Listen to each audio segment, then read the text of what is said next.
नमस्कार मित्रों, आपका हमारे यूट्यूब चैनल में बहुत बहुत स्वागत है। आज हम देखेंगे कोबर का भूसन्नति सिद्धांत।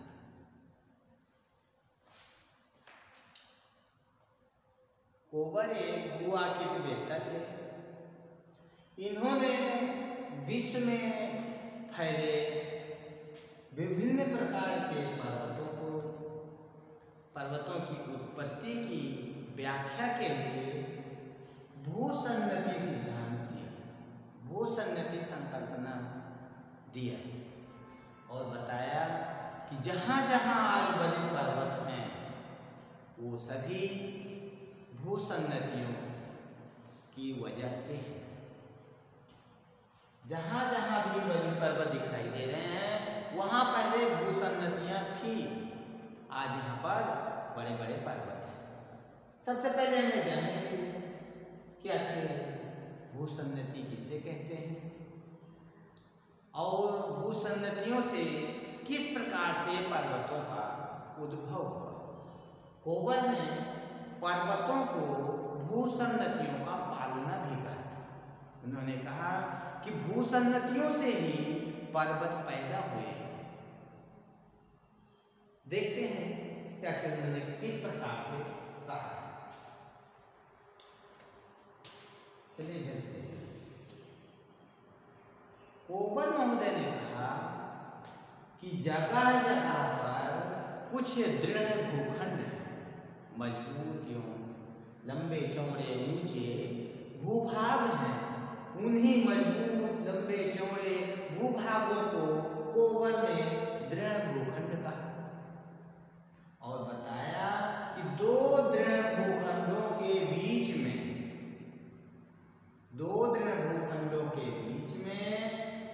काफी लंबाई में और कम चौड़ा यानी सकरा, लंबाई में और सकरा, गहराई भी है, जल पूर्ण और जल से भरा होता है और निरंतर नीचे की ओर धंसते हुए या अवतरण हो रहा है, नीचे धंसते हुए स्थान को भूसन्नति कहा।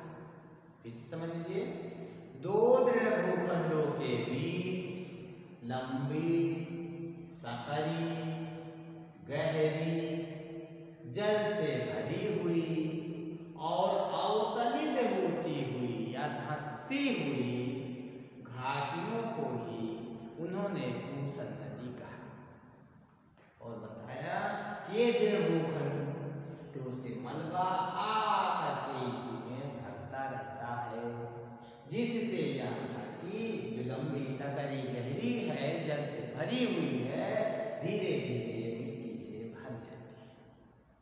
और यह मिट्टी यहाँ भूसंतुलन सिद्धांत में हम लोगों ने पढ़ा था कि पूरा धरातल, पर्वत, पठार, मैदान है, घाटियां हैं, यह सब संतुलन की अवस्था में है। लेकिन हुआ क्या कि ये संतुलन की अवस्था में पहले थी, लेकिन ये जब कट करके जल के द्वारा कट करके इसमें मलबा भर दिया गया तो अब ये असंतुलन की स्थिति में हो गई।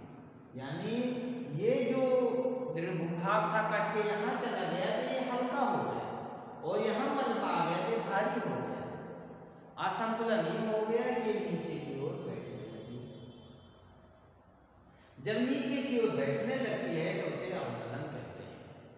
जब मलबा यहाँ से इसमें भरने लगता है तो उसे अवसादीकरण कहते हैं। और यह अवसाद है स्थल भाग के मध्य का ये भूभाग, दृढ़ भूखंड और इसके मध्य का भूभाग अग्रदेश उन्होंने कहा। उन्होंने कहा कि यह अग्रदेश। फिर से समझ लीजिए इसको, ये अगर समझ में आ गया तो इसको समझने में थोड़ी सी भी देर नहीं लगेगी। कोबर महोदय ने कहा कि दो दृढ़ भूखंड थे, उनके बीच में गहरी घाटी है जो कि लंबी है, सकरी है, गहरी है, जल से भरी हुई है, उसे भूसन्नति कहा और कहा कि इन भूसन्नतियों में अवसाद आकर के भरता रहता है, जिससे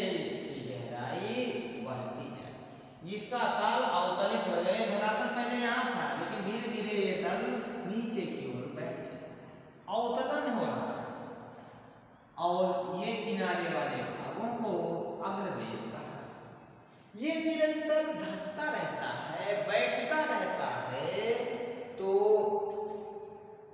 क्या होता है? ये नीचे बैठता जाता है तो नीचे कठोर चट्टानें हैं। पृष्ठ में कुछ नीचे कठोर चट्टानें हैं। इन कठोर चट्टानों के नीचे मलबा नहीं जा पाता, यहाँ जाने से रुक जाता है, लेकिन ऊपर से दबाव पड़ता रहता है। ये मलबा यहाँ ना आकर के नीचे की ओर बबल हो जाने लगता है। इसके पीछे ये भी वजह है कि इसका घनत्व कम हो चुका है कटाव की वजह से। इसकी वजह से भी ये ऊपर की ओर मलबा ऊपर आने लगता है, इसका बैलेंसिंग करने लगता है। और होता क्या है कि धंसता जाता है, मलबा किनारों से आने लगता है। और ये पहले ऐसे थी, अब ये इस तरह से हो जाती है। इस तरह से मतलब ये पहले इस तरह थी, अब धीरे धीरे ये धंस करके इस तरह हो जाती है। फिर उसके बाद कैसे हो जाती है, ये मलबा इधर जाता रहता है तो ये ताल इस तरह से होने लगता है। ये इस तरह से होने लगता है कि ये जो मलबा भरा हुआ है सिकुड़ने लगता है।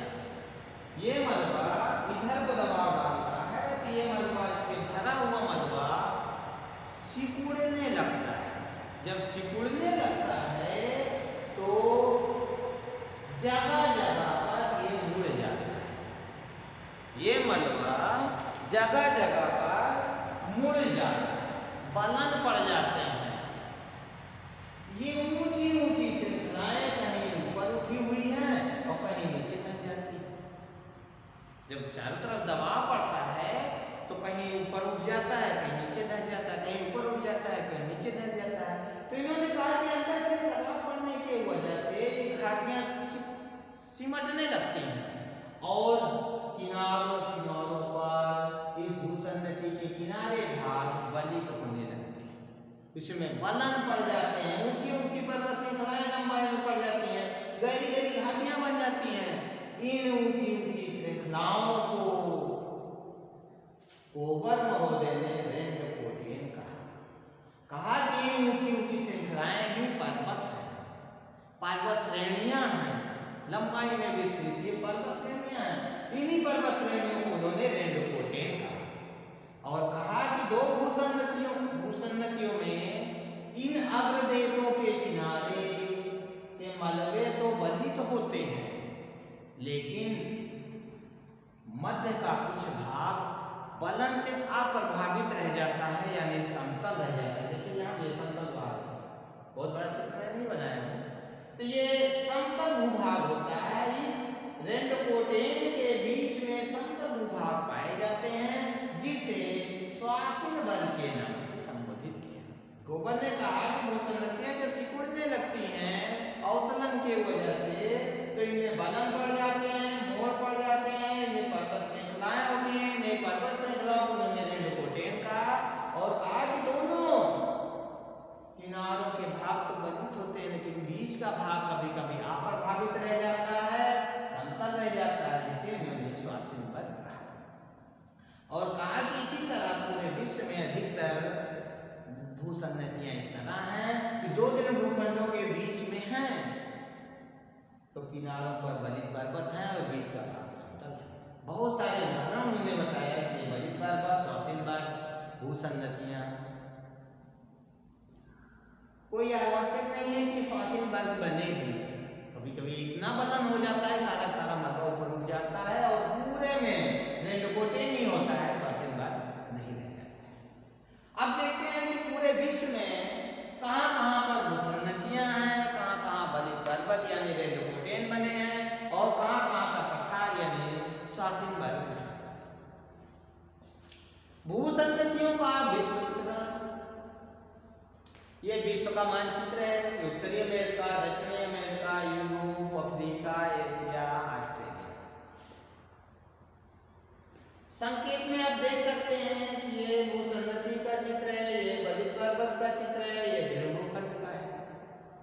इस तरह का चित्र यहाँ पर है, ये बलित पर्वत है। तो दृढ़ भूखंड है, ये दृढ़ भूखंड है, यहाँ दृढ़ भूखंड है, यहाँ दृढ़ भूखंड है, ये दृढ़ भूखंड है, ये दृढ़ भूखंड है। और इन दृढ़ भूखंडों के बीच में मलबों का जमा हो रहा है। देखिए यहाँ मलबा जम रहा है, ये भी दृढ़ भूखंड है, यहाँ दृढ़ भूखंड है, दोनों के बीच में यहाँ मलबा आके जमा हो रहा है। ये दृढ़ भूखंड है, यहाँ मलबा जमा हो रहा है, ये दृढ़ भूखंड है, ये दृढ़ भूखंड है, यहाँ मलबा जमा हुआ और जमा हुआ तो धंसता गया। धंसने की वजह से फिर ये इसमें इधर से बलन पड़ा और अंदर से भाग से सिकुड़ने लगा, तो जगह जगह पर बलित पर्वत बन गए। यहाँ पर बलित पर्वत, यहाँ भूसन्नतियां थी, यहाँ मलबा जमा हुआ, यहाँ भूसन्नत थी, यहाँ मलबा जमा हुआ और बलित पर्वत हुआ। यहाँ पर भी भूसन्नत थी, यहाँ भी भूसन्नतियां थी, यानी मलबा जमा हुआ था, यहाँ भूसन्नतियां थी और ये सिकुड़ने की वजह से इनमें बदल पड़ा। यहाँ भी, यहाँ पे, यहाँ पर, जहाँ जहाँ बदल पर मलबा जमा हुआ दिखाई दे रहा है, यहीं पे बलित पर्वत हैं, यानी रेंडोकोटियन हैं। और इन्होंने बताया कि ये देखिए दो बलित पर्वतों के बीच में कुछ समतल भूभाग दिखाई दे रहा है।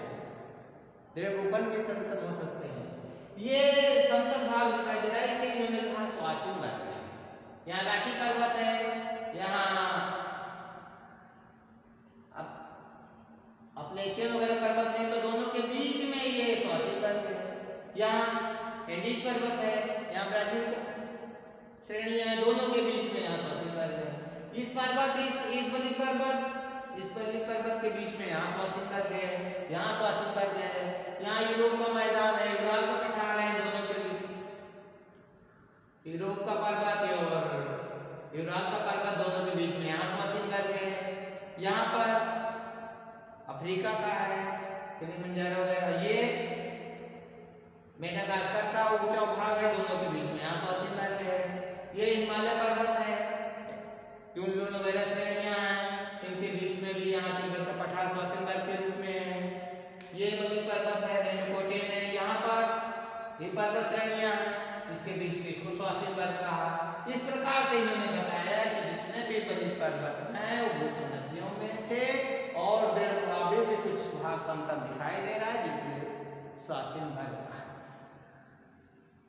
इस प्रकार इन्होंने कोवर महोदय ने विश्व के बलित पर्वतों को समझाने का प्रयास किया और बताया कि जहाँ पहले गड्ढा था आज वहाँ ऊंचा है, यानी आज जहाँ बलित पर्वत हैं, ऊंची ऊंची पर्वत श्रेणियां हैं, वहाँ पहले घाटियां हुआ करती थी। इस प्रकार एक कोवर का भूसन्नत सिद्धांत था। अगली बार किसी और वीडियो